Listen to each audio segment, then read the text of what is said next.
All right, today is September 30th, 2020, and this is Sarah Dziedzic interviewing Virginia Allen for the Staten Island Museum, and we're at the Park Lane Apartments at Seaview. We are on the land of the Lenape people who were dispossessed from this land and now live throughout the US and Canada in diaspora. And we express gratitude to the Lenape for their stewardship of this land, for contributing to its geography and ecology, and for the ongoing use of their language as place names.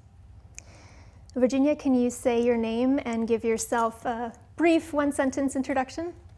My name is Virginia Allen.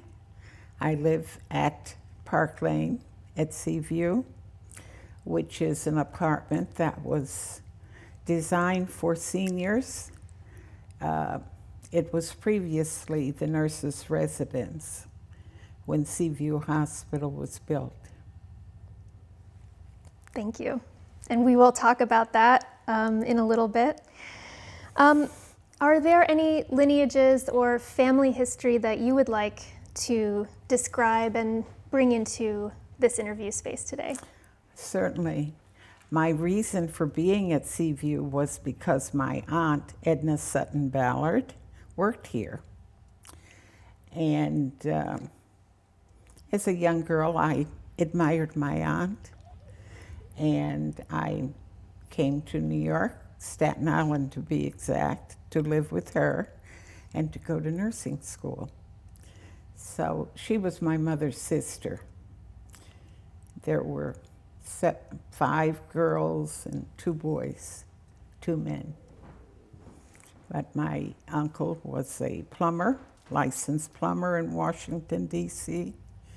My mother was a beautician and an artist. And the other sisters were homemakers.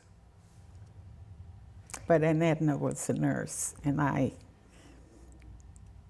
wanted to be a nurse also. How did she end up traveling to New York to be a nurse? Well, Seaview Hospital put out a call for nurses, and my aunt was a new graduate in 1931, and she answered the call. She lived in Savannah, Georgia, so that's how she came to Staten Island to work at Seaview. And she also took courses, extra courses, because some of the courses there in her nursing school were not available. Now, can you tell me about the place where you grew up and just a little bit about your family home? Well, I lived in Detroit, Michigan. I was born in Pittsburgh, Pennsylvania during the Depression.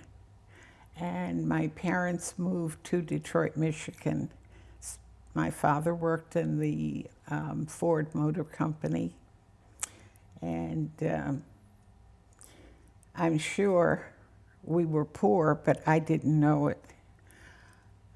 We always lived comfortably, and we were a very close-knit family. I had 2 brothers, younger than myself, 2 and 4 years younger. My father died when I was 5 and a half, and my mother remarried, and that is the husband who came to Detroit. And my stepfather was the only father I knew, remembered. I remembered my father very vaguely. And what about school? What were you interested in at school, or what kind of games did you like to play? School was very interesting, and of course my parents were taskmasters so far as education is concerned. And the school was, our elementary school was like a block away. You could see the school from where we lived in Detroit. And the high school was a little further, maybe 6 or 8 blocks.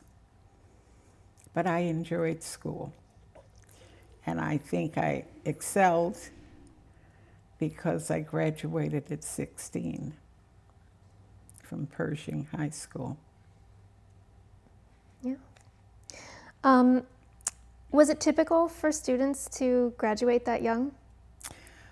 Not necessarily. I guess I didn't pay much attention to the other students, and I just did what I had to do. I enjoyed reading, English. We had foreign languages, and I chose French. I can understand a few words, but I cannot speak it fluently. And tell me about after you graduated, what kind of options were available for you, and what did you ultimately decide to do?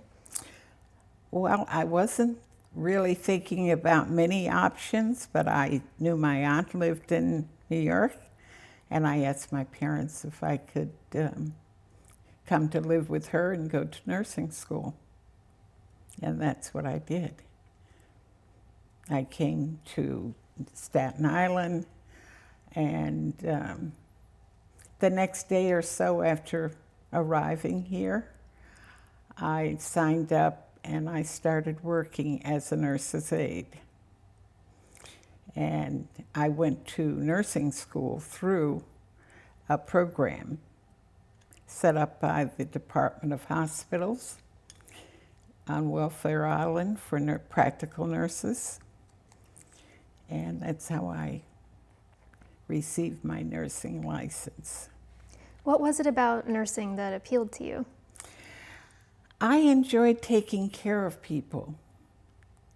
I enjoyed my job very much. I worked in the children's unit here on Staten Island.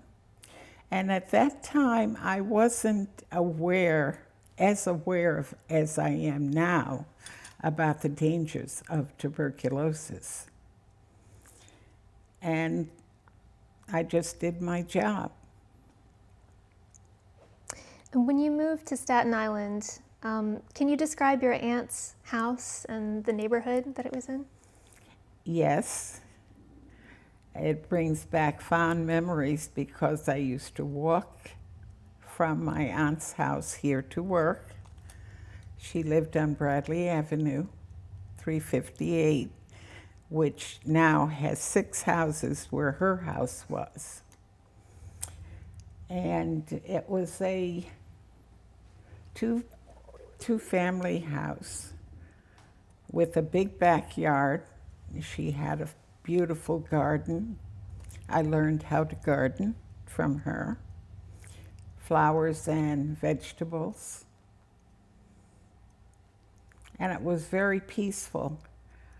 The neighbor next door had a creek running through his property, and the properties were uneven, so you could stand on her front porch and look over into his yard and see the creek running through. I think they've closed it off now because a lot of kids were roaming around and they didn't want anyone to get hurt. And what was your aunt like as a person? Lovely. A sweet, very sweet lady, as all of my mother's sisters. Very mild-mannered and lovely. Can I ask if World War II had an impact on your family? I'm sure it did. I vaguely remember the war and the war effort, and the terrible devastation in Europe. And now when you moved to Staten Island, that was 1947? Yes. Does that sound right? How did Staten Island compare to the neighborhood you knew in Detroit? Where I lived in Detroit was residential, and here is residential. So there wasn't that much difference on Staten Island, but the opportunity to go into Manhattan, that was different. and ride on the ferry. The ferry was wonderful. You feel like you're going on a sea voyage. And I rode the ferry a lot. And I visited Manhattan a lot as well. And what were you interested in doing in Manhattan? Going to the museums, walking on Fifth Avenue, shopping on Fifth Avenue. Just being in Manhattan, going to the restaurants, meeting very interesting people, a little different from Staten Island. Staten Island, theirs were a little laid back, but people in Manhattan were very creative and interesting. Yeah, I can relate. It sounds exciting. So can you describe, how did you get a job as a nurse's aide? What was the application process like? And Well, did you the interview? Human Resources was here in the pink building that you passed by today to get here. That was the administration building, and the director and the director of nurses and all of the staff that was in administration were there, including human, resources. So I went in and filled out an application, and I was called in a couple of days. That's how easy it was in those days. Right. And you mentioned not really understanding how dangerous a job it was. So what did they say to you, if anything, about the context that you'd be working in? We had a very intense orientation that included all of that information, and we were taught isolation technique by the nursing staff, and they had a whole education department set up here, and everyone who came to work here had to go through the orientation, and it was quite intense. And what was the isolation technique that you used at that time? Pretty much what it is today. It hasn't changed.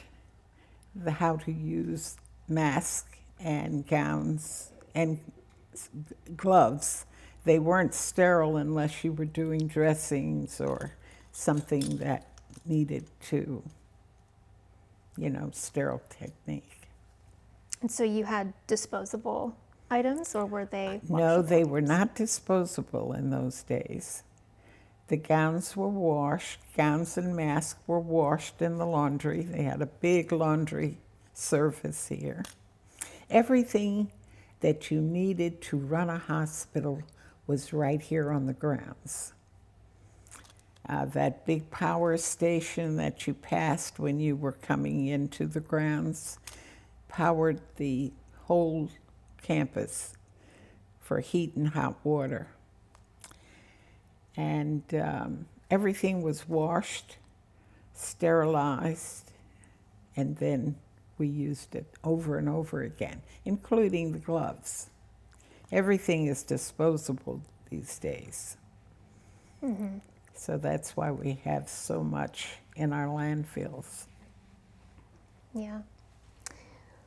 And who did you work with? I work with the children.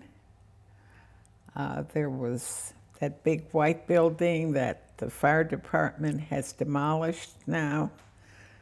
Had 4 floors of wards, one on either side of the building. And on the 5th floor was the surgical unit. The doctors did surgery there and recovery. And my aunt worked in the recovery of the patients who had had surgery. All types of surgery, whatever was needed. If a kid fell in the and broke a limb, they would set the limb or repair it. Just in the course of being a kid while they were here. Yes, but they mainly did lung surgery, but they did all types of surgery there. Can you describe the patients that you worked with in a little more detail? Well, they were like any other children. They range from babies to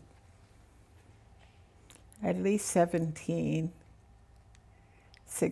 17 before they were put in a ward with adults or young adults. And I work with the babies and toddlers. But they were like any other child. They wanted attention, and of course we gave them attention. They had regular school, and it was a routine, daily routine. Nothing rarely did anything change. You got them up, you bathed them, fed them, got them ready for school, entertained them when they came back from school. I was going to ask about a typical day. And so you're telling me some of the things that the kids did. And so what was it that you would do on a typical day from the time that you got up in the morning? Well, I'd get up and get ready to go to work if I was working.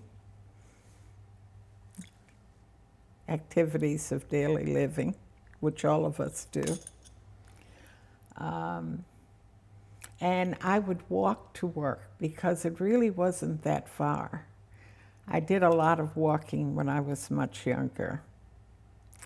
And it was like walking in the woods, because all the houses that you see from Bradley Avenue here to Seaview were not there. There were a few houses here and there. It's a big difference now and then. Absolutely. And so when you got to work, what were some of the tasks that you did? Well, pretty much the same as I did for myself. We had an assignment, and each child had to have a shower or a bath, and you dressed them and fed them. It was a regular procedure. And so at the end of their school day, what sort of tasks did you do then? Well, if I was still at work, I usually work 7 to 3. Okay. But occasionally I'd have to work overtime if they were short. You would read to them and give them a little snack with the dietary department, because they were very, very good about bringing up snacks, and the food was very good here, extremely good, because the cure for tuberculosis at that time was rest, a very rich diet, and fresh air. As you can see, it's still very open up here. Now, what were the typical snacks? Cookies, juice, fruit. Nothing different. Every day, Sounds same good. thing. But that's what kids are accustomed to. And well, now it's a little bit different. We have a lot of junk food that kids are into. And what was some of the tuberculosis-specific care that you were involved with providing?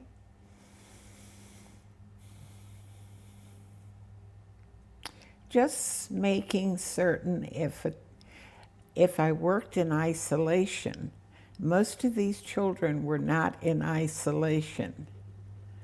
If I was working in isolation of a patient, I would have to do isolation technique, protect myself from the child, but the child did not wear masks or gowns. They wore the regular clothes. And can you tell me about some of the people that you worked with here? I work with some very good nurses, excellent nurses.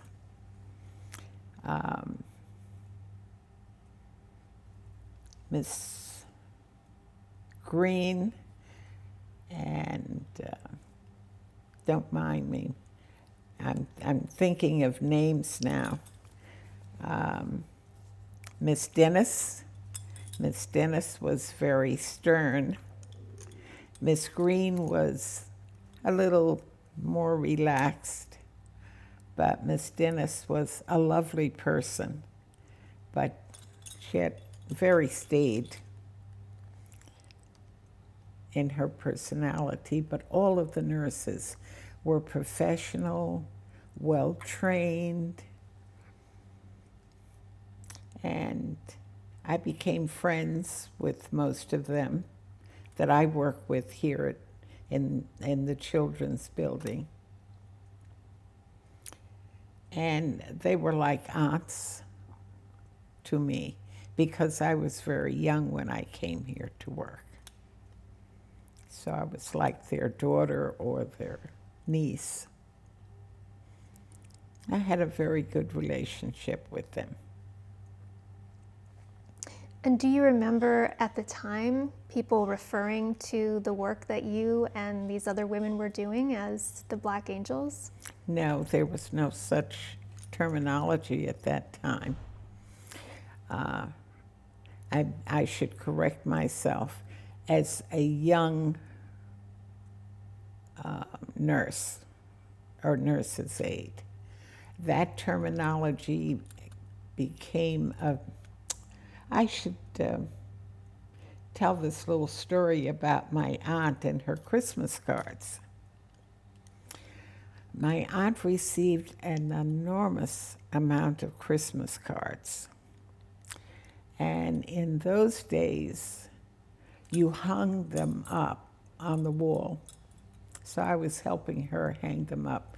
You'd hang them over a string. You'd have a nail or a thumbtack, and you'd hang them up. And I questioned her about all the Christmas cards, because every Christmas I noticed she received a lot of cards. And she said the patients had sent them to her, a lot of the patients. And they called the nurses angels because they felt that the nurses were angelic, is the best terminology I can think of right now. And since most of the nurses who worked here were Black from many places, mostly the South, I think that's how the terminology started. Well, how did you view the work that you and these other women were doing? I viewed it as just taking care of patients who needed care. And because when I came here, I was very young. And when I left, I was very young. So my view of what I was doing never came to me until I was an adult, a grown woman. So I wasn't critical of what I was doing. But now I look back on it and I'm glad that I was here and I was able to help so many children feel comfortable and happy. That makes me feel good. Now, eventually you moved to the place where we are now, right? From your aunt's house to living on site. So can you talk about that? Well, yes. In my family, I remember having cousins coming to live with us. And there was always some extra person in my family living in the house with us, either going to school or working. So my cousin from Florida wanted to come to go to school, Hunter College. And my aunt made room for him to come. Calvin Sutton, George Sutton, came to live with us. So we looked into my coming here to live. And that's how I came to live in the nurse's residence, to make room for a cousin to come and live with us. And what was your cousin interested in studying? He was studying at Hunter College. I don't remember, I guess generally, for a BS. So yeah, what was it like to move here and live with other nursing staff? It was exciting to come live here because that meant that I was on my own, but not really. There were lots of nurses here who knew my aunt, and they were like family. So I wasn't really on my own, but it was very nice. And were there, I had a little small room with a bed, a chair, a basin, and that was it. Wherein now I have a one-bedroom apartment that's about 7 or 8 of those little small rooms. It's very comfortable. But when I moved here, that was comfortable also.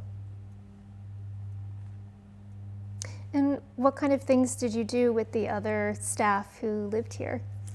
Well, we made meals together. There were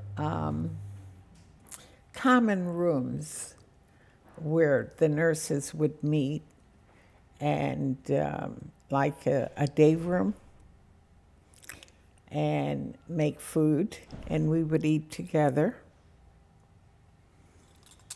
So it was very homey-like.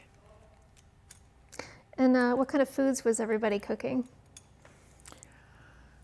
Natural food, whatever, chicken, beef, vegetables, potatoes or rice.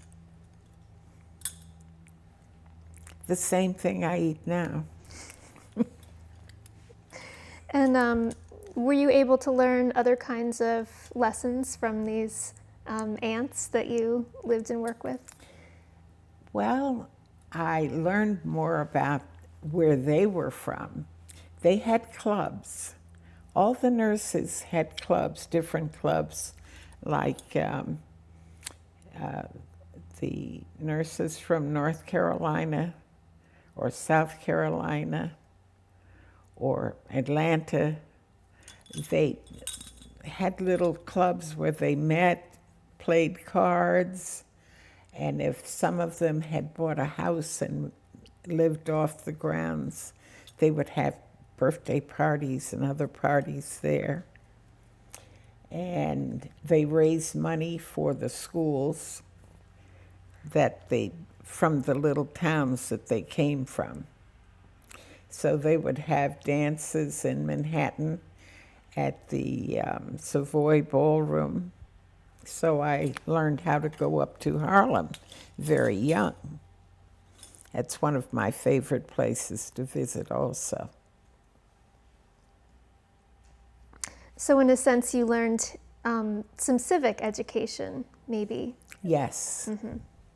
And maybe some social some parties too. Yes, but I learned civics, I would say, from my family, from seeing them and their outreach to their families. So it was sort of part of my upbringing. Now, you mentioned family members staying. What are some other things that your family did that you thought of that way?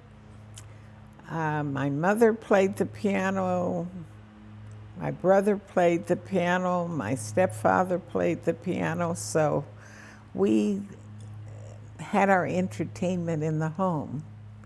And sometimes other friends would come over and they would talk. Children weren't allowed to always be in the company of the adults unless you were interacting in that way, like, playing the piano, or I was a singer then. I had a voice. So it was very interesting, very enjoyable.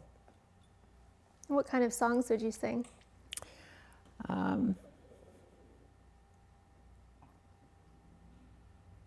Just regular music. I'm trying to think now. It's been such a long time. But my mom also sang.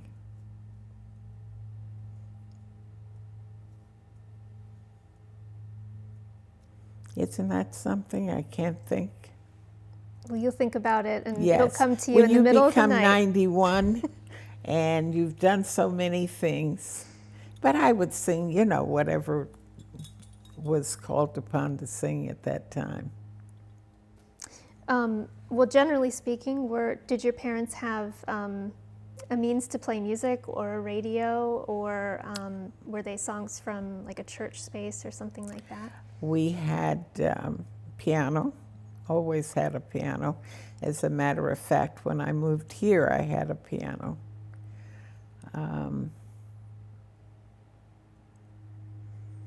And radios, sure. So let's come back to this room where we are right now, the Rumpus Room. Can you tell me about some of the things that you would do in this space when you lived here?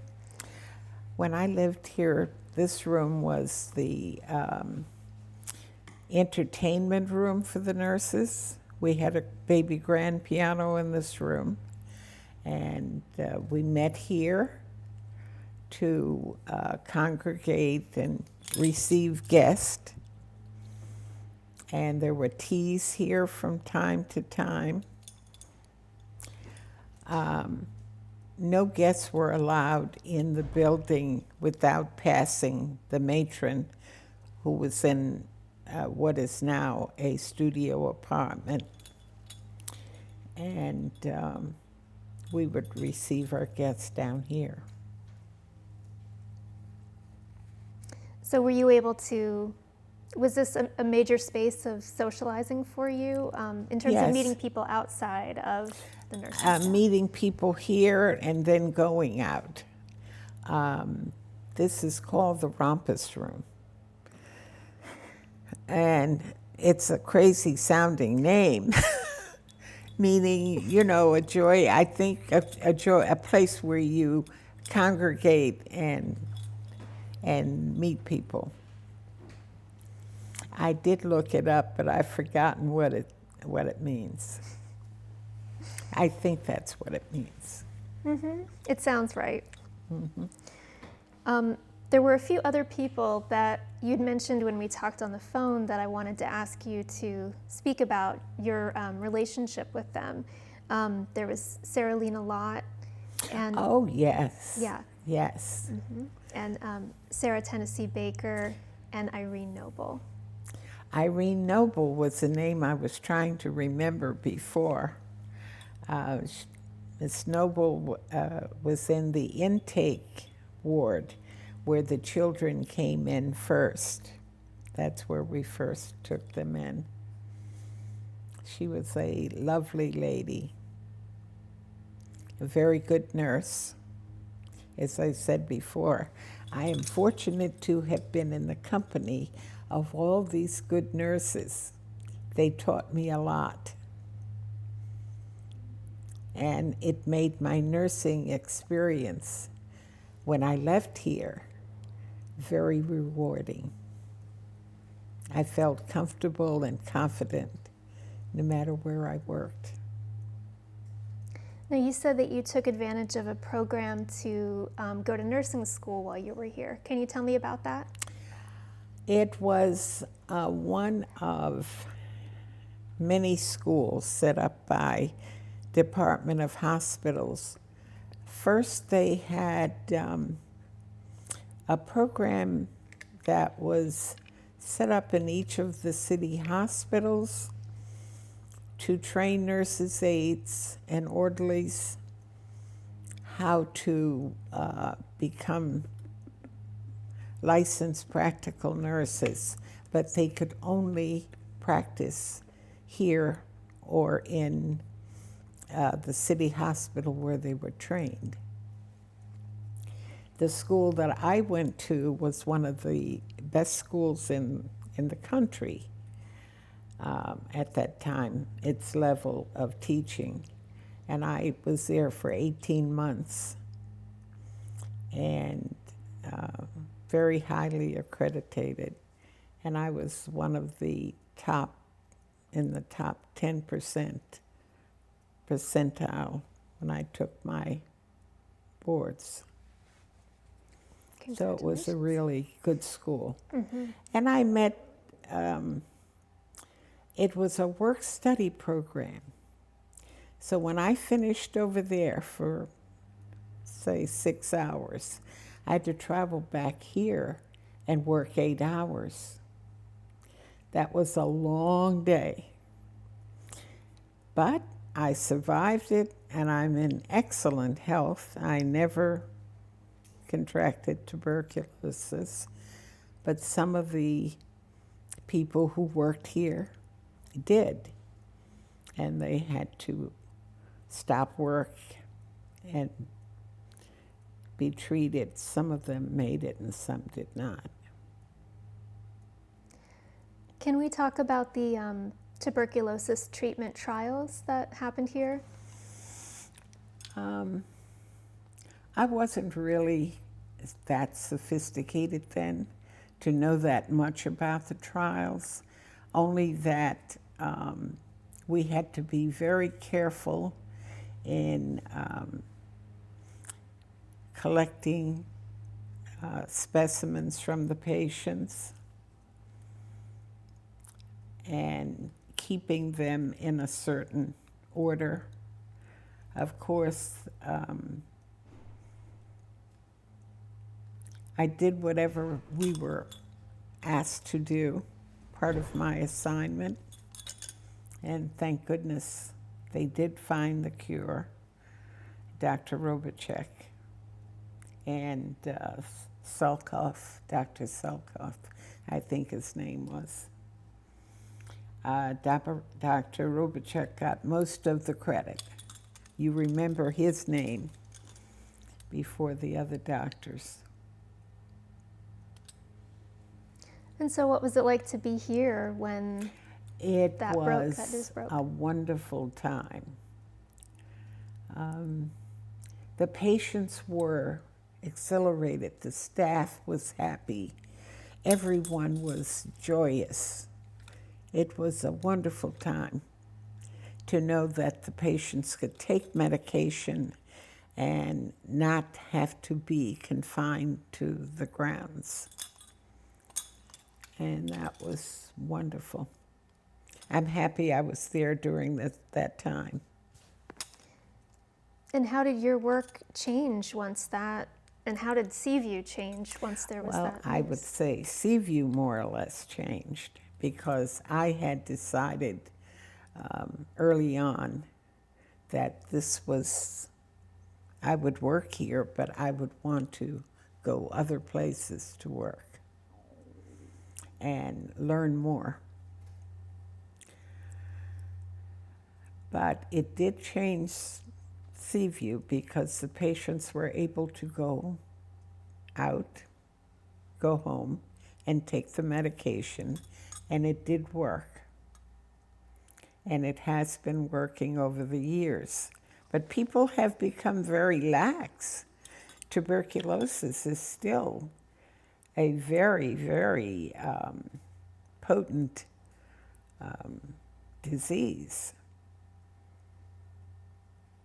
Even with the treatment available? Even with the treatment available. Because we have so many poor people who do not eat well. They don't have the proper housing. And a lot of the people who are homeless test positive for tuberculosis because of their living conditions. And nurses, the nurses who Oh, care the for nurses them who too. care for the patients. Yeah. Yes. So how did you decide to stop working at Seaview? Well, I decided it was time for me to look other places to work. And I decided I would go into private duty. And I enjoyed that very much because I was working with many different patients, different diseases. And it was more lucrative. Mm-hmm. And where did you live while you were working as a private duty nurse? I lived in Brooklyn. I moved to Brooklyn at one time, in what is now called Crown Heights.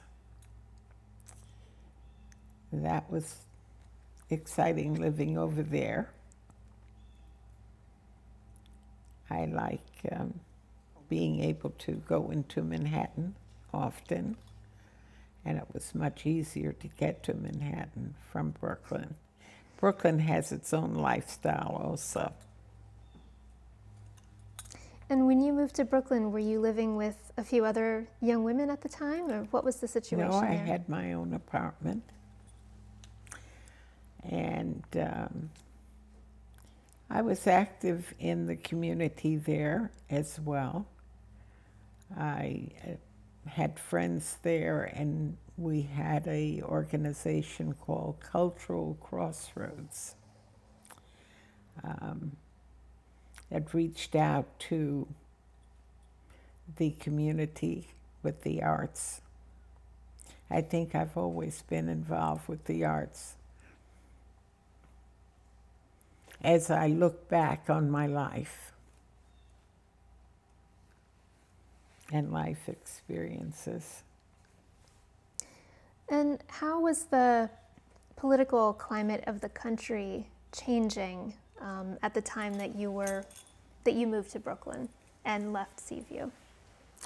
Let's see, I don't think I paid very much attention to politics at that time, except I did work with Shirley Chisholm to help her get elected. That's about as much politics. Well, that was a lot of politics at that time. Yeah. How did you become involved in that? From being in Brooklyn, being in that environment, meeting, was fortunate to meet Shirley Chisholm. And I've met some very interesting people during my lifetime. Martin Luther King, his wife, Coretta Scott King, Ozzie Davis, when I was working for the union. I left, and then when I stopped working private duty, I went to work at Brooklyn Jewish Hospital operating room. And the union 1199 wanted to organize the nurses. And I didn't think unions were good for nurses. So I fought against them and won. And that's how I met Leon Davis, the president of 1199 at that time. And they invited me to come and work for 1199. That's how I started working with the union. Can I ask you a few more questions about the Brooklyn Jewish Hospital before we go into the union and Sure. all these important people that you have met? Mm-hmm. Can you tell me what that hospital was like at the time?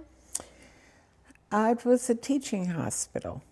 So we had doctors from all over the world came to Brooklyn Jewish to finish one service or another. I have on a pair of bracelets today that I've been wearing almost every day since 1961 from a Dr. Hartman. He was from Mexico, and when he went home to visit, he brought jewelry back for the nurses he worked with in the operating room, myself and two others.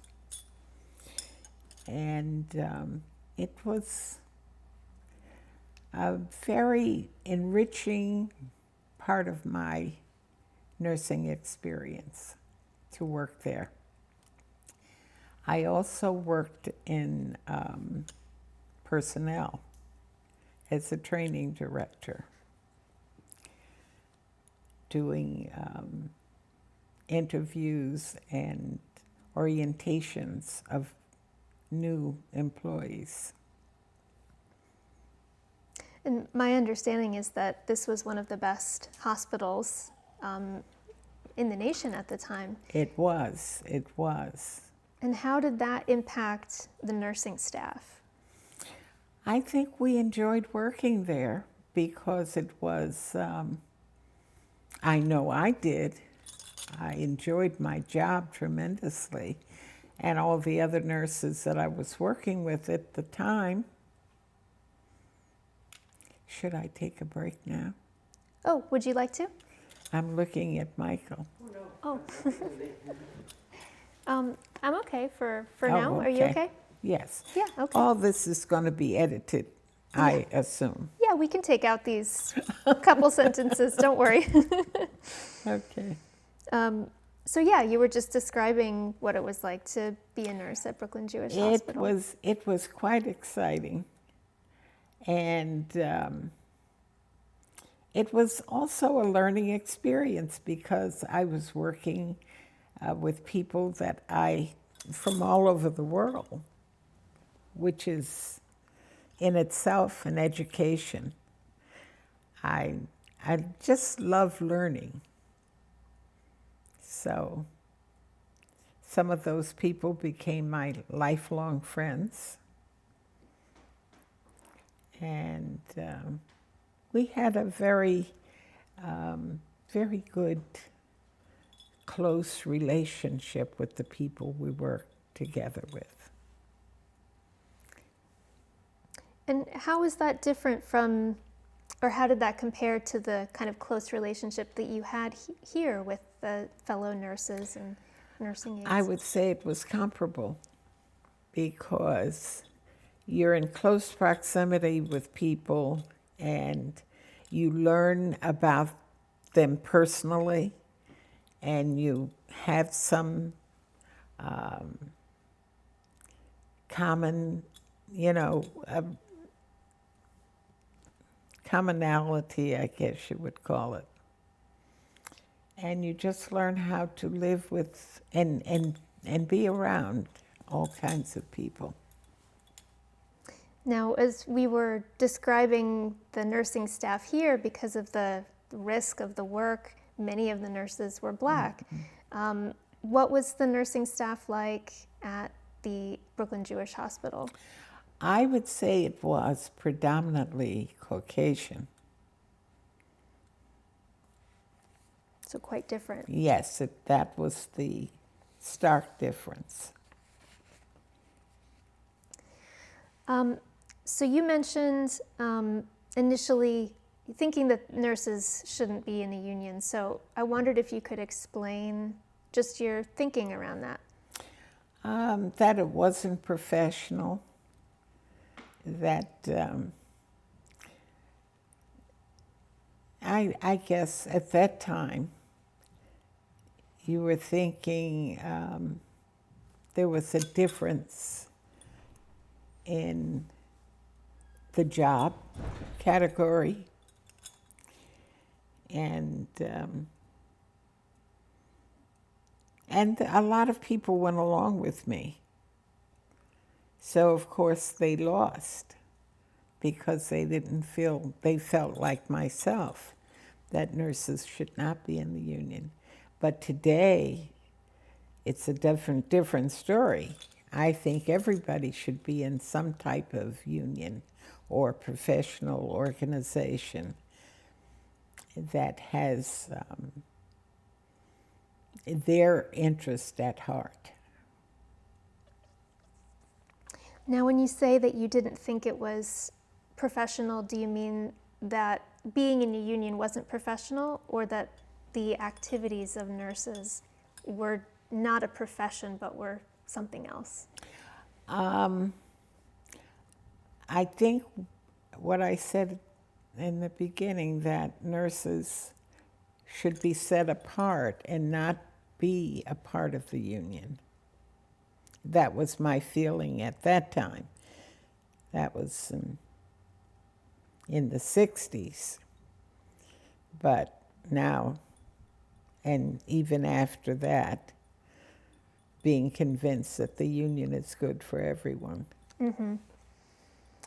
And was that because you thought maybe, let's say a patient needs extra care, that nurses should be expected to stay until that care is provided? Or can you just help me understand a little bit more about that? I think it was because I felt that the nurses were professional and they had nothing to do with the care. It was just that they were just not supposed to be in the union. I didn't understand the union then.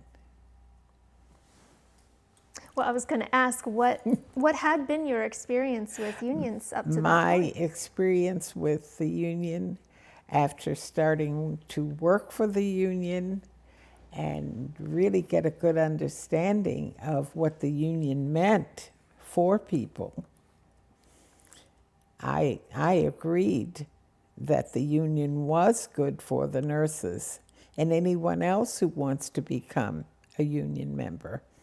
And since that time, doctors belong to unions, social workers, psychologists.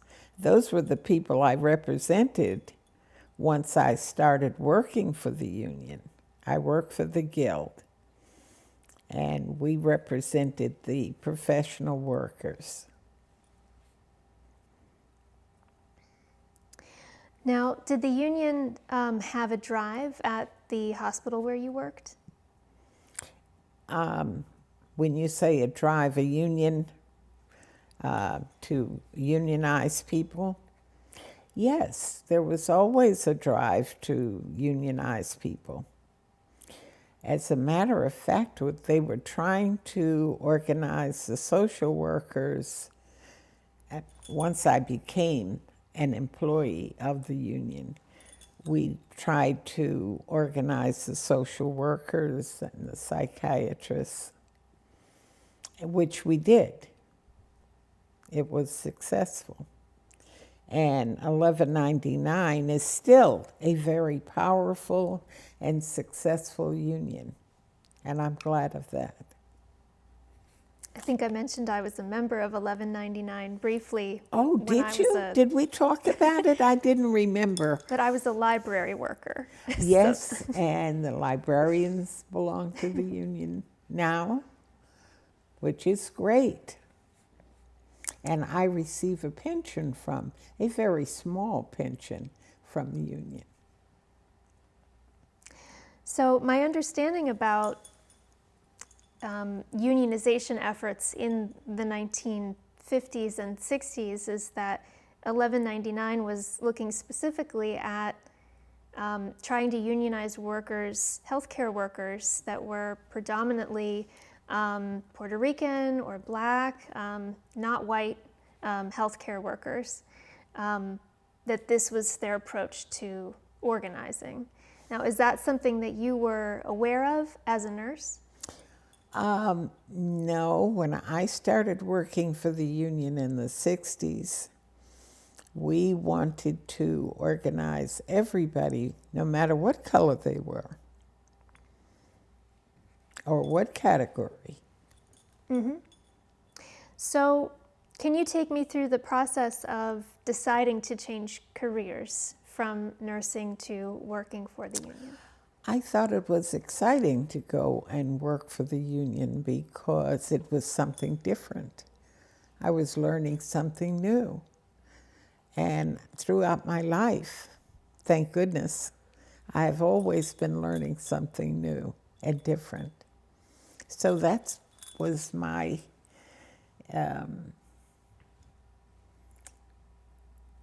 initiative, I would say, to work for the union. And what were some of the skills that you did learn and strengths that you saw emerge in yourself as you did that work? Well, I learned how to speak up a little more because I am kind of shy. And negotiate and represent the employee if they had a grievance with the employer. And it's important to define what a grievance is with a worker, because sometimes they could be just disgruntled about their job, and it's part of their job. And they have to know the difference between what a grievance is and what their complaint is. So that was one of the challenges of the job. But I enjoyed working with people, meeting so many people. I think when I worked for two unions. I worked for Local 144 that represented first the hotel workers, and they too organized a lot of healthcare workers, the workers in the nursing homes. I represented all of the nursing homes in Queens and here on Staten Island at one time. And that was a lot of people. But it was a challenge. I enjoyed it. And I enjoyed representing them properly by going to the facilities and having meetings. It's important when you're representing people that you are available to them. And that I was proud that I was able to do. Now, can you tell me about meeting some of the people that you mentioned earlier?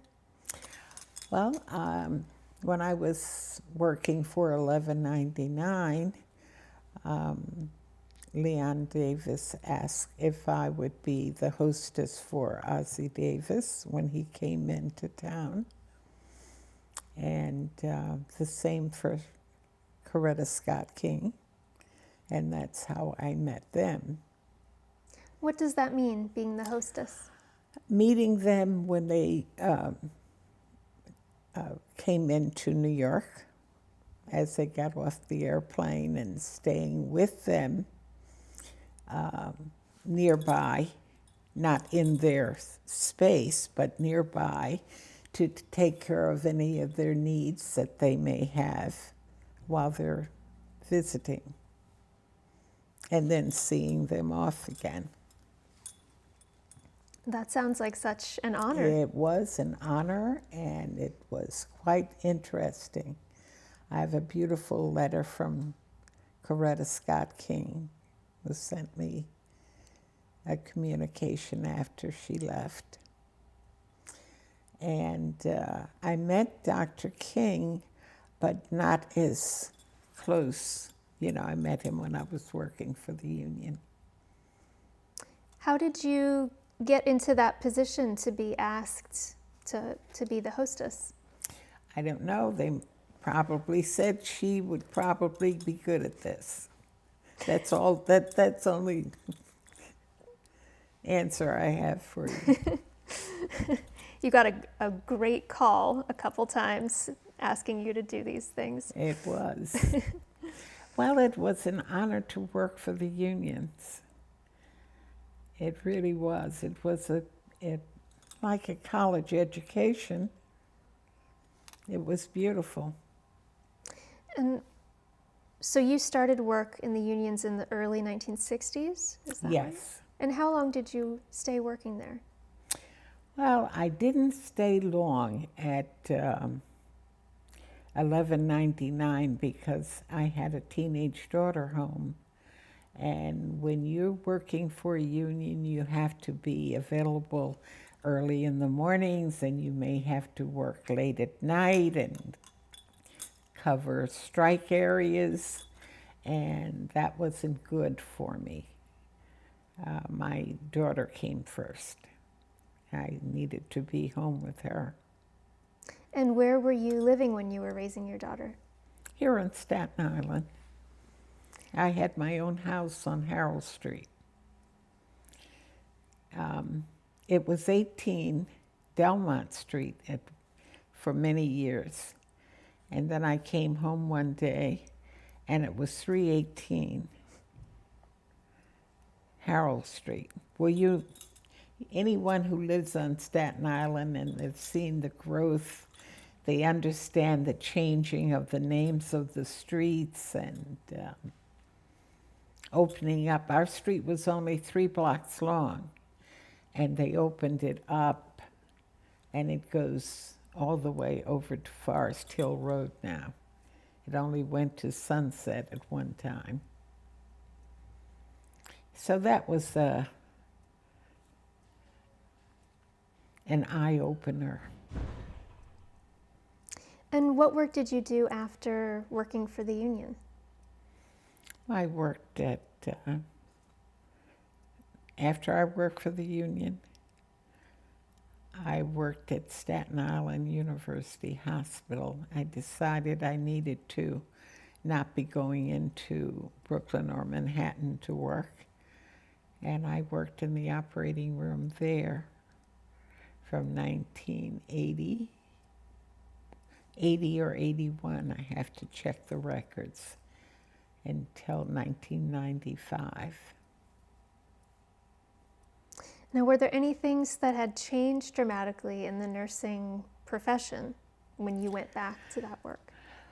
Not really, but when you're working in the operating room, very few things change. You know, they learn. We started with the laparoscopic procedures then. That was something new.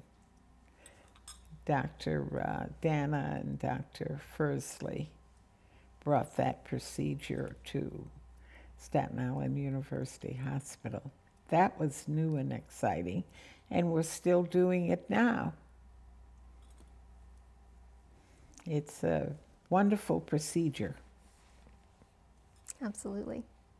It saved the patient a lot of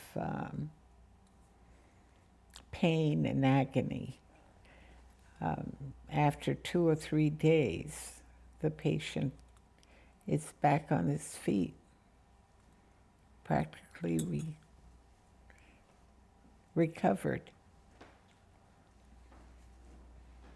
where in the old surgery, the patient would be confined to bed for maybe a week and then gradually walking.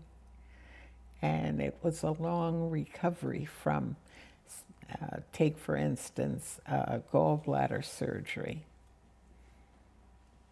8 weeks, 10 weeks. Wherein now it's a day or so. Yeah, that is a huge difference. It is. So we're at about an hour, and I want to ask you next about some of the national and community organizations that you've been part of. And I just want to check and see if you'd like to take a break before we go into that next conversation.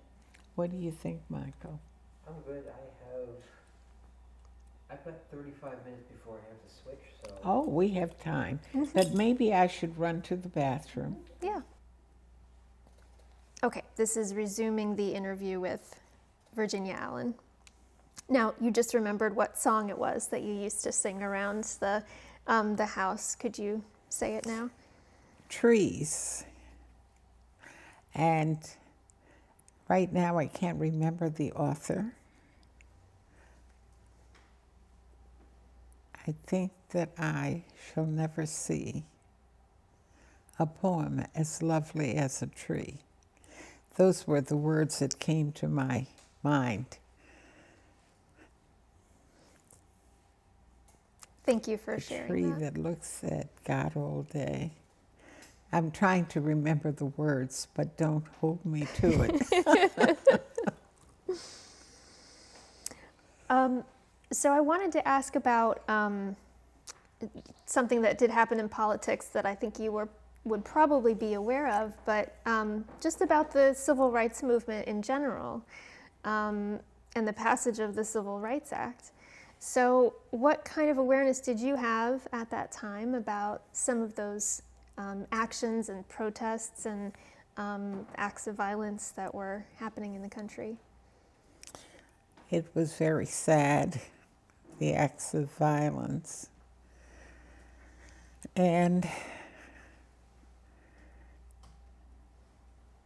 civil rights.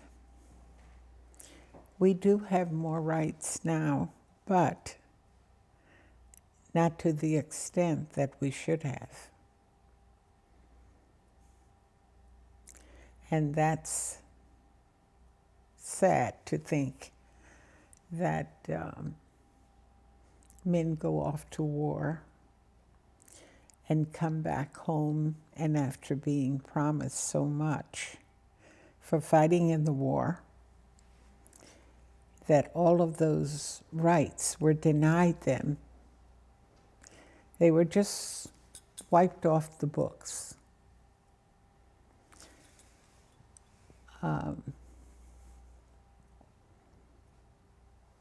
It infuriates you. You feel sad about it.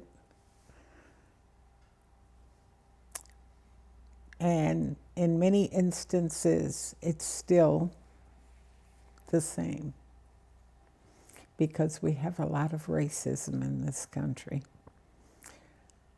Unfortunately, people say, forget about it.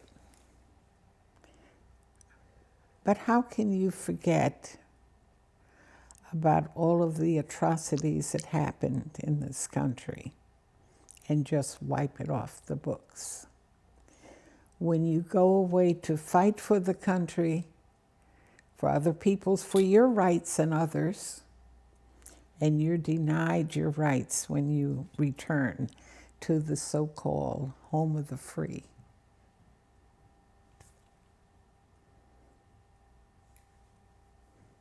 That's the saddest part of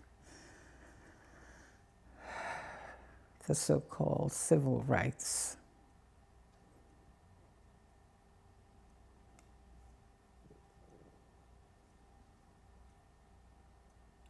Now, when you're thinking back to men coming home from war, what war are you thinking of that you first started to notice that process that was happening? I can't recall which war. Maybe it was the Second World War. When you get 91, you don't remember all the years and things that happened, especially when you want to try and remember all the good things about life. Because it can be depressing if you think about all the other stuff.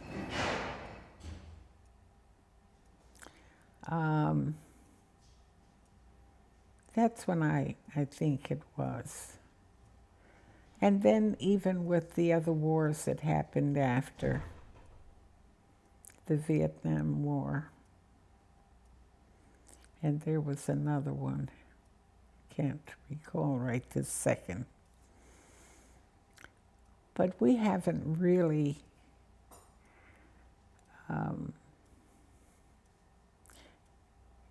become first-class citizens in this country.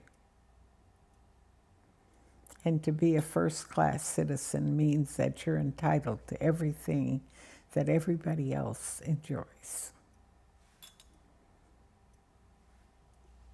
Did that answer your question? Now, you've done a lot of amazing things in your life and gone to the best schools and met some of the most important people. So, do you want to talk about some of the struggles that you might have encountered in that process?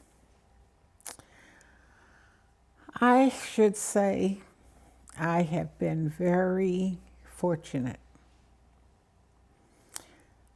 I've been given many opportunities, and hopefully I've taken most of them. I could have taken more if I had understood what that opportunity would lead to. But I still feel that I've lived a very charmed life in comparison to the lives that many people I know.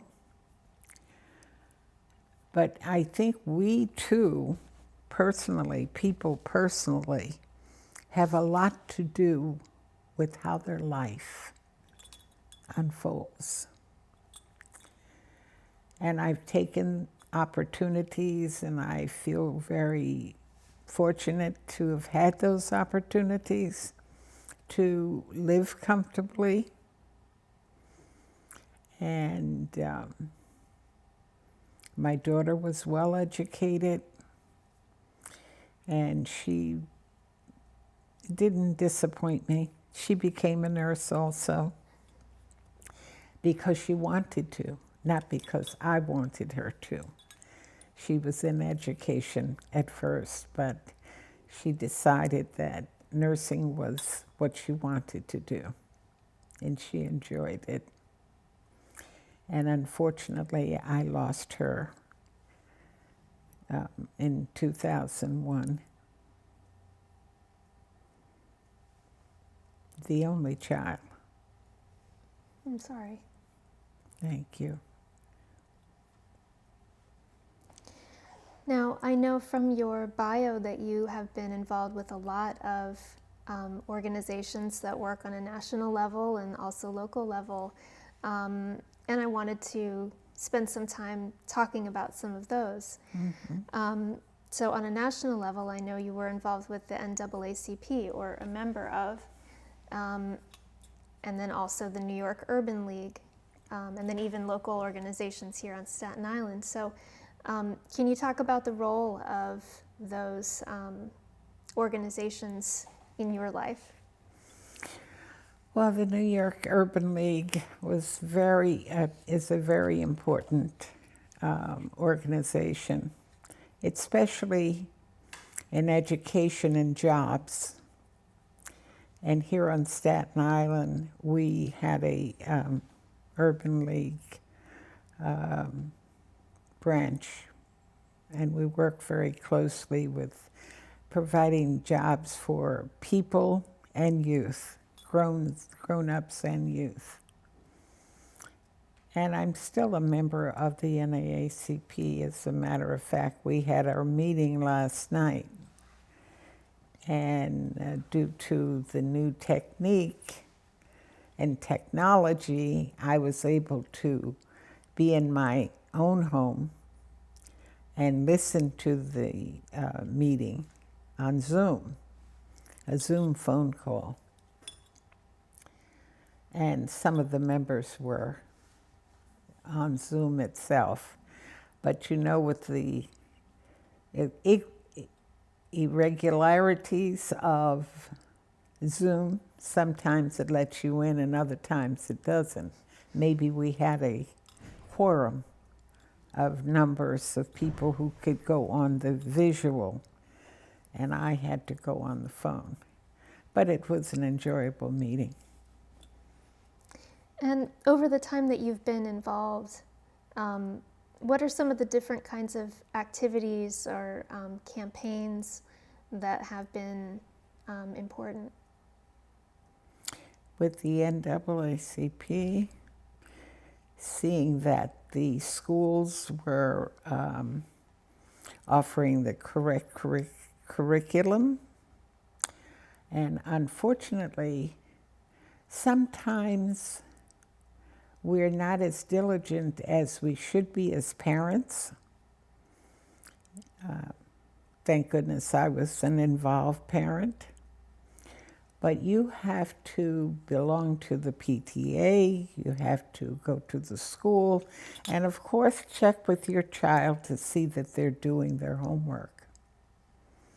And know what kind of homework they're doing, what they're involved with in school.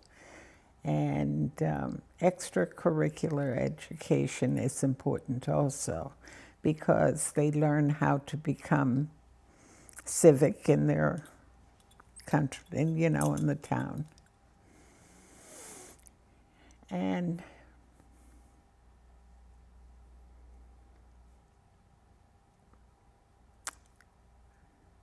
just being diligent about how people are treated on their jobs and at school. Now, you were saying that you had thought of yourself as living kind of a charmed life, because I wanted to ask if the work of any of these organizations, if you attribute them to helping you and your success in life. I'm sure. I'm positive, definitely. Especially the NAACP. If those organizations did not exist, I probably wouldn't be sitting here talking to you now, because I would not have had the opportunities to do all of the things that I've done or made any accomplishments. So yes.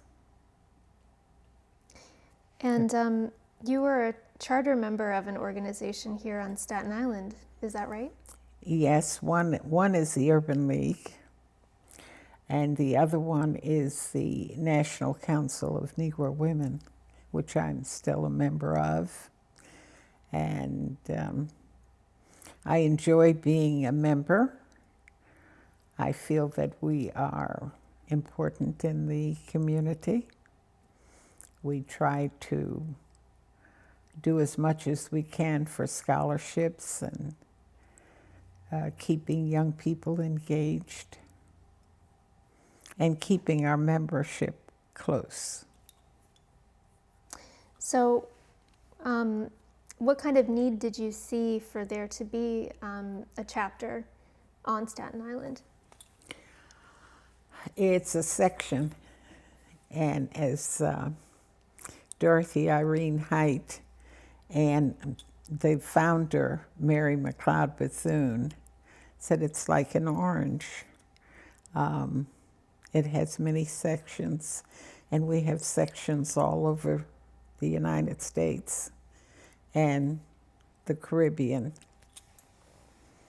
So we're a section. What are some of the specific, you mentioned scholarships, and what are some of the specific things that this section has worked on over the years? Um, Maybe specific to Staten Island. I would say mainly scholarship, education. The members try to engage in health fairs to educate the community about different diseases and how to better care for their families.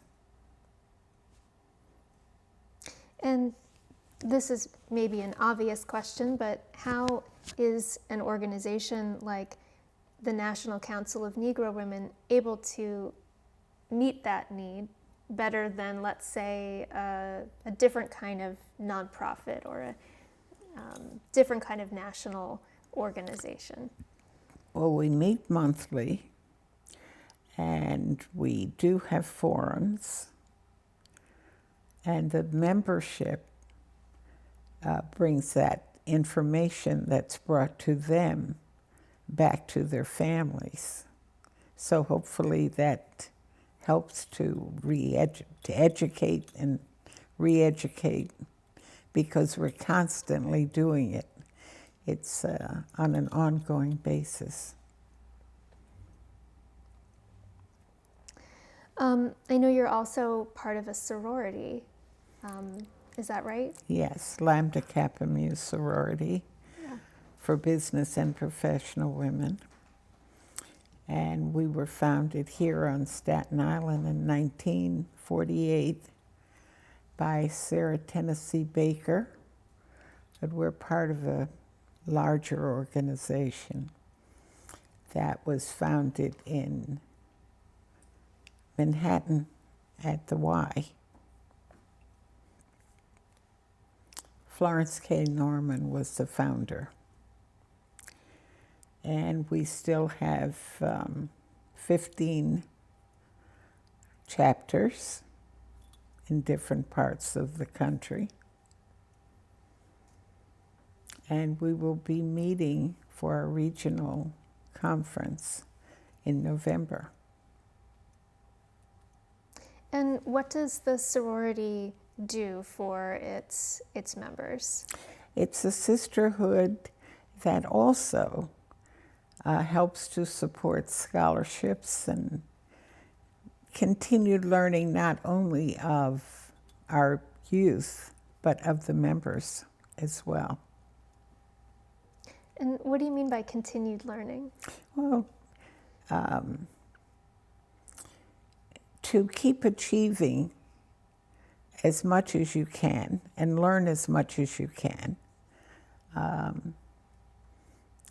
We have doctors, lawyers, judges are members of the sorority, and education is one of our endeavors, one of our objectives. So I was just at a workshop at the Apollo early this week, and some of the educators there were talking about Black excellence, that this is something that's new to being named as a goal, and not new to happening, but new to being named on the agenda.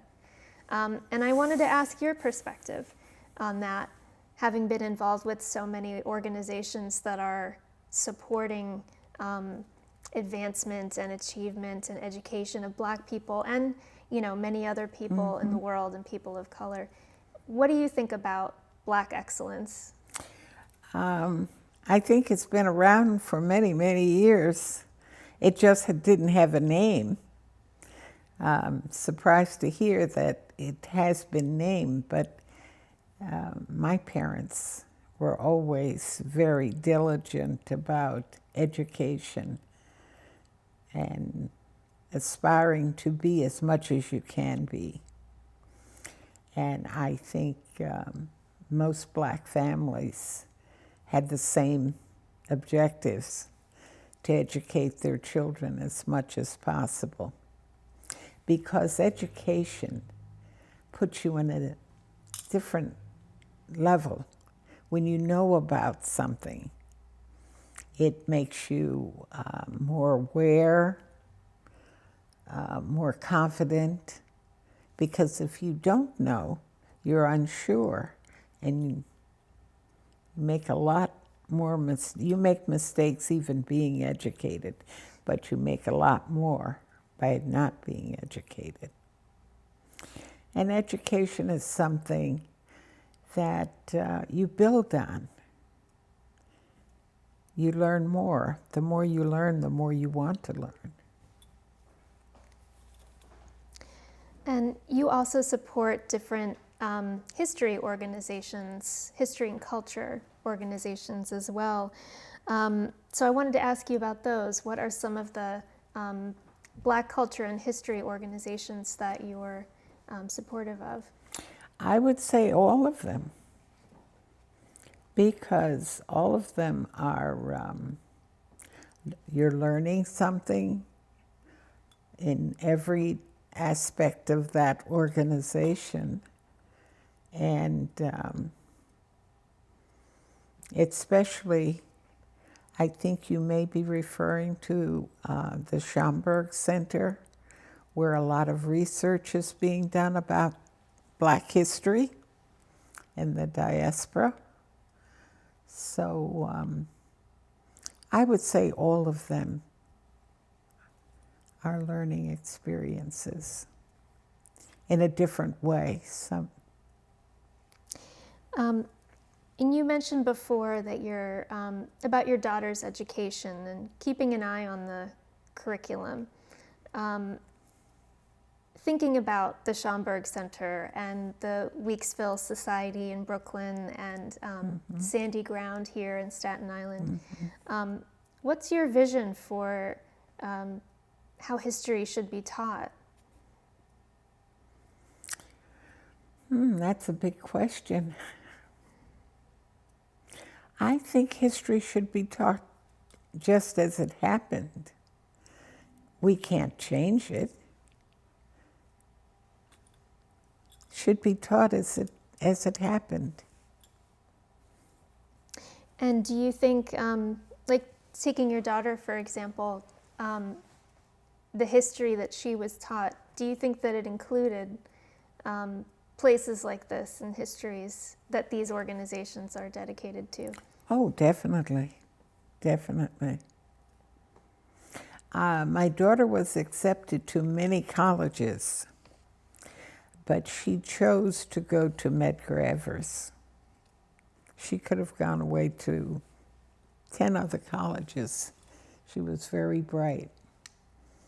But she chose to go to a Black college and near home. And that didn't, I was happy she wanted to go to a school near home. And what about in a high school context and for kids? Do you think that that we can imagine a day where every kid in the United States is learning about these different kinds of contributions of Black people and ancestors to the whole society? Let's hope so. I belong to the Harriet Tubman Purple Hat Society, and I'm a charter member of that organization as well. It was started by Thomasina Williams here, a Staten Island resident, and our aim is to educate young people about Harriet Tubman and to perpetuate her legacy. And I've been the chairperson of the essay contest we hold at PS20 for about 10 years.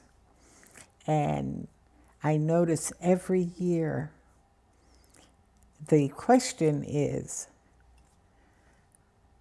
what does Harriet Tubman mean to me, meaning that student? And they do so much research and artwork along with their essay. And every year they're getting better and better, it seems. But it does, the whole 5th grade does it.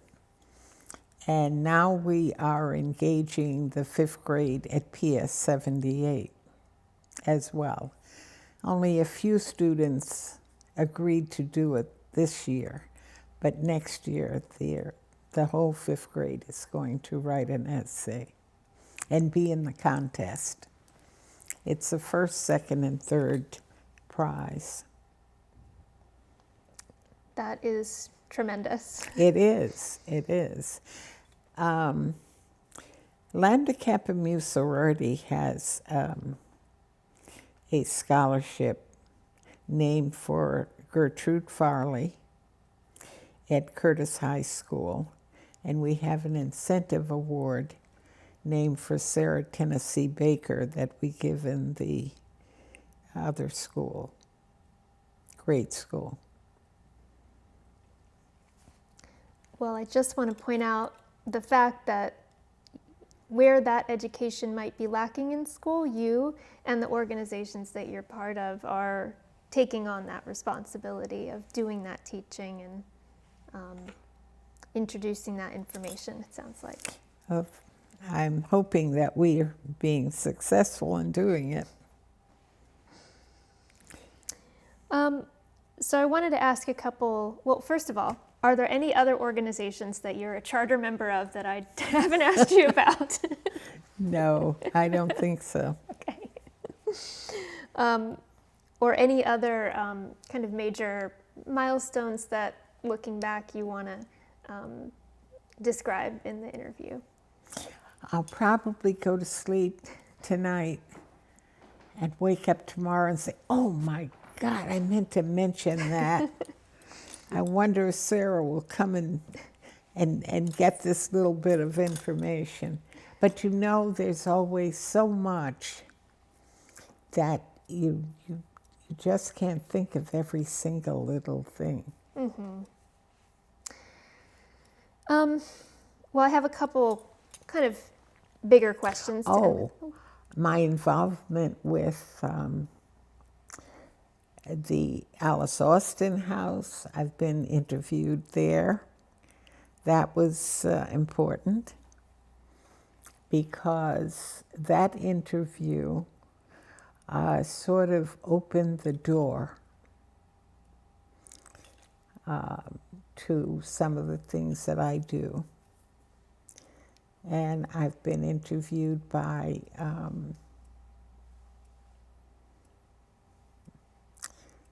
numerous people, but I'm trying to think of a special name now.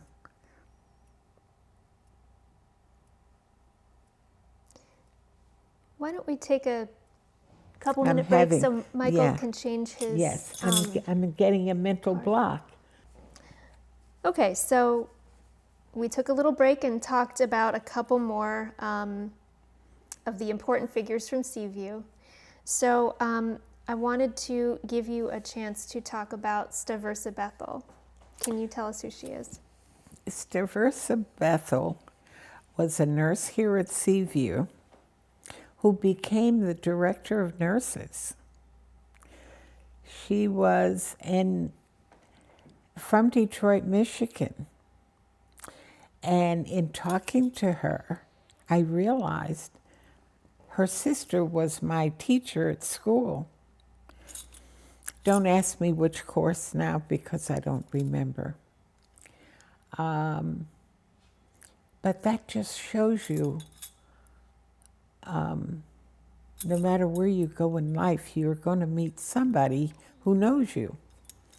Indirectly, she did know me, but she was a wonderful director of nurses. And I'm very happy that she was named after so many Caucasian nurses were director of nurses, that she was recognized for her skills and education.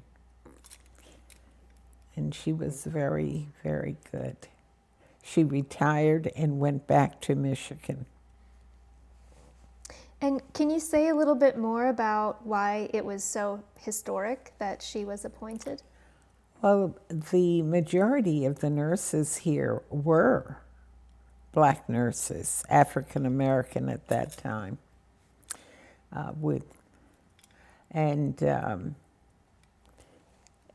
It just seemed like the right thing to do.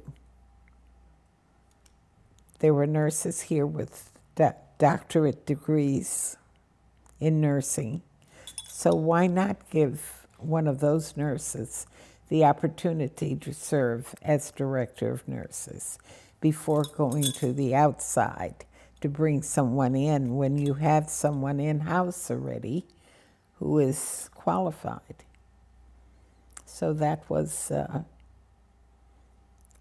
big thing at that time. And did that change the dynamic and within the staff at all? I don't think so. Now, there were a few other people that we wanted to talk about as well. Can you talk about Debbie Ann Page? Oh, Debbie Ann Page from the Staten Island Museum did interview me as well as Victoria Monroe at the Alice Austin House. And what were the subjects of those interviews? What did you talk about? Well, I talked about myself and my youth and working here at Seaview Hospital, which was good. And there's another nurse who got a historic appointment here, Jane Lyons. Oh, Jane wasn't a nurse. Oh, Jane was I'm an sorry. administrator. Oh, okay. Jane was the first African American woman who was hired at Borough Hall. She was the secretary for the borough president. And Jane Morgan Lyons from Massachusetts, little town in Massachusetts, came to Staten Island for better job opportunities. Her brother lived here on the island. He was a teacher, and she went to live with him in the neighborhood.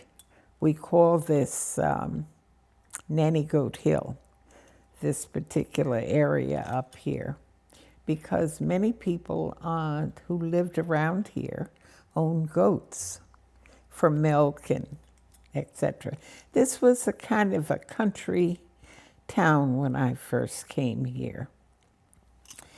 And I would say up until the 60s, early 70s, before they started doing a lot of building.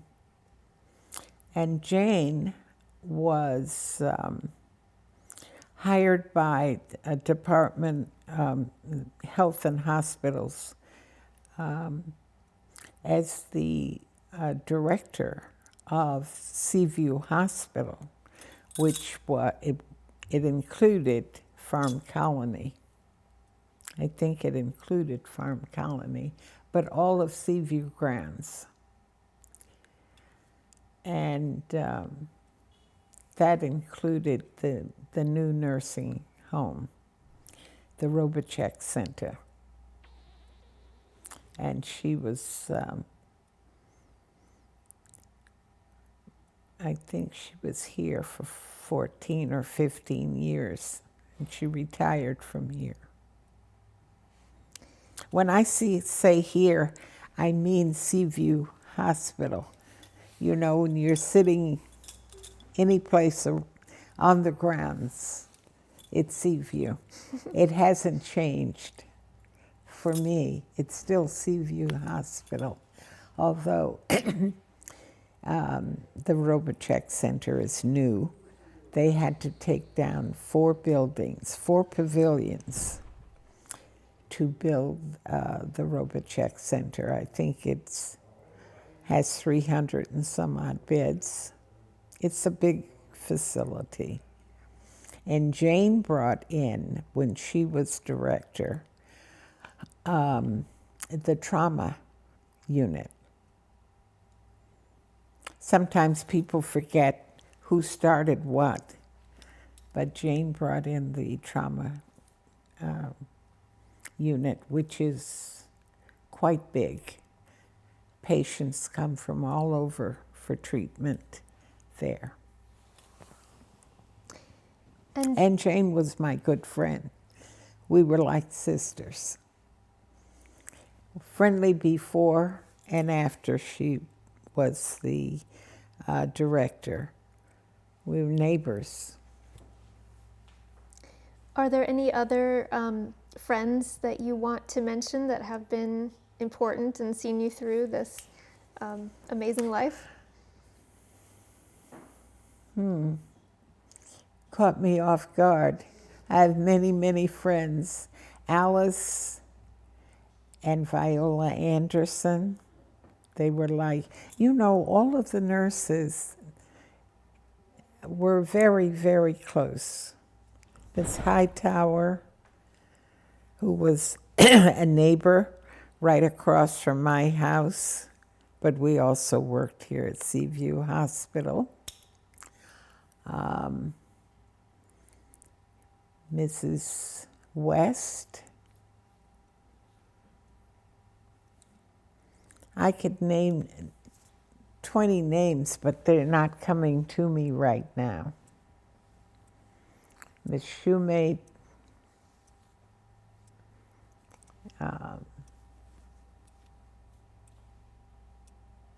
Well, we can easily list those names in the transcript. Excellent. I would like to have called them out for you.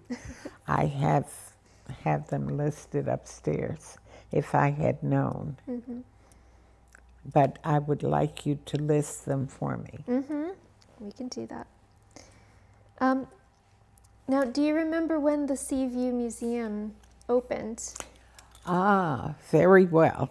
Yes. I don't remember the date, but there was a ribbon cutting, and this very room that we're in right now had was the museum before they moved it over to the surgical unit. And it was named for Stavrosa Bethel. I think I've seen that photo, and now I'm making sense of the room Yes, here. of the room here. This room has served many purposes.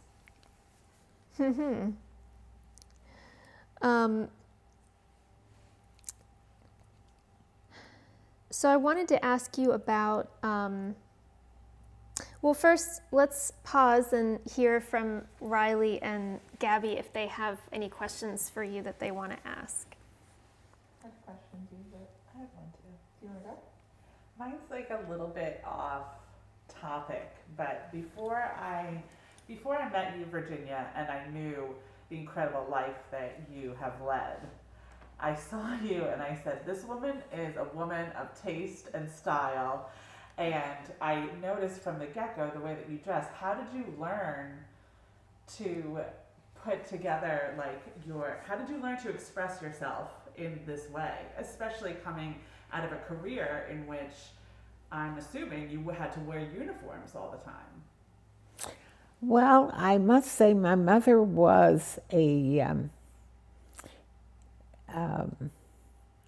very attractive dresser, and I think I got my style from her.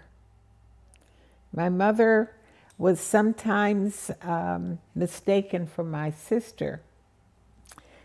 The only difference, I think, was she was very pretty, and her complexion was darker than mine, but she was a beautiful woman. And I got my stuff started at home. And I guess I developed my style as I lived.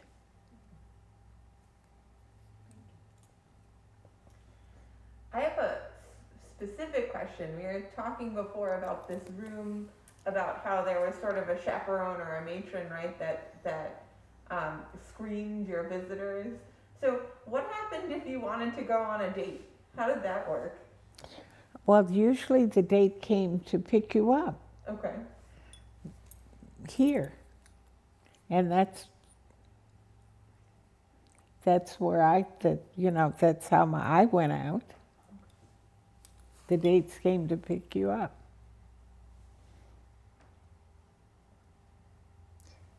Seems a little antiquated now, but that's the way it was then. And did you have a curfew as you were a resident here? Yes, you were supposed to be in by 10:30, or I think it was 10:30 or 11 o'clock, one of the two. That seems very reasonable. Of course it's reasonable. But the subway from Harlem and the ferry? Oh, I tell you, that was quite a they didn't have express buses then. You had a treat, and after 12 o'clock, you had to walk from Myers Corners up here. And that's quite a little walk. Were there any other questions? Okay. So I wanted to ask you, I guess this is as a kind of concluding question, about something that you had in your bio, a statement. It's just one of my main beliefs is that this world is all we have, and it is our duty to care for one another. And I just wanted to ask you to expand on that. Well, so far as I know, this is all we really know. And I guess it has been my motto all along that we should care for each other.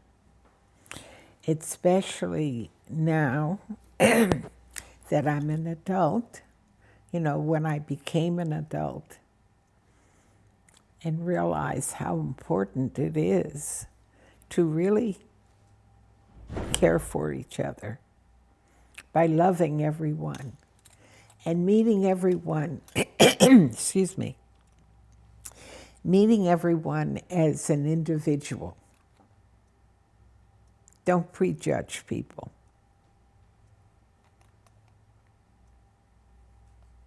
Thank you. You're welcome. Is there anything else that you would like to add?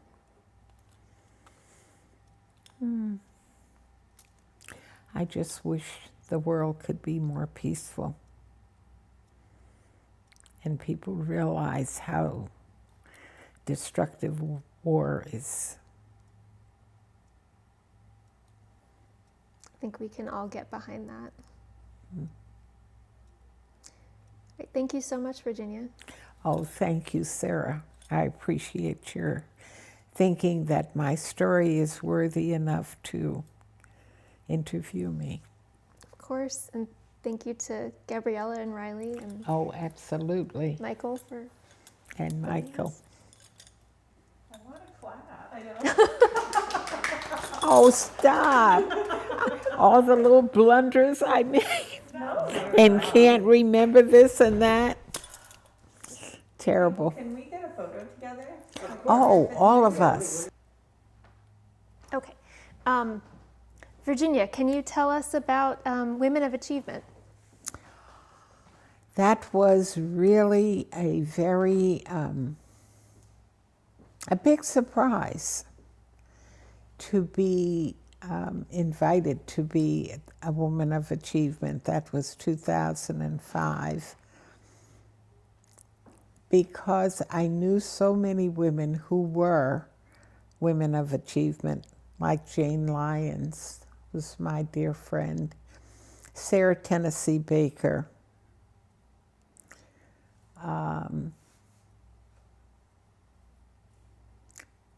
Sarah Sparks Brown,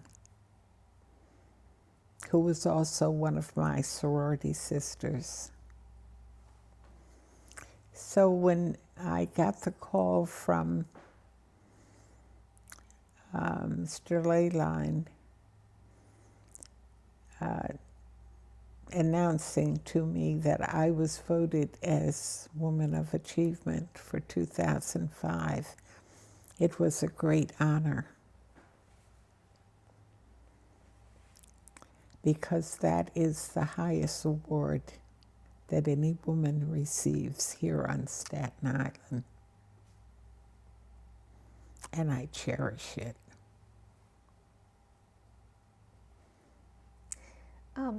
What else goes along with this award? A beautiful silver bowl with your name inscribed on it, the year that you receive it, and you're recognized at a beautiful luncheon. And you're in the company of many very accomplished women. So that is a big honor. Indeed. I feel emotional about it. Mm-hmm. Mm-hmm. Seems extremely well earned. Thank you. Do you think we can close with that? I think so. Okay. Thank you so much. You're welcome. Thank you so much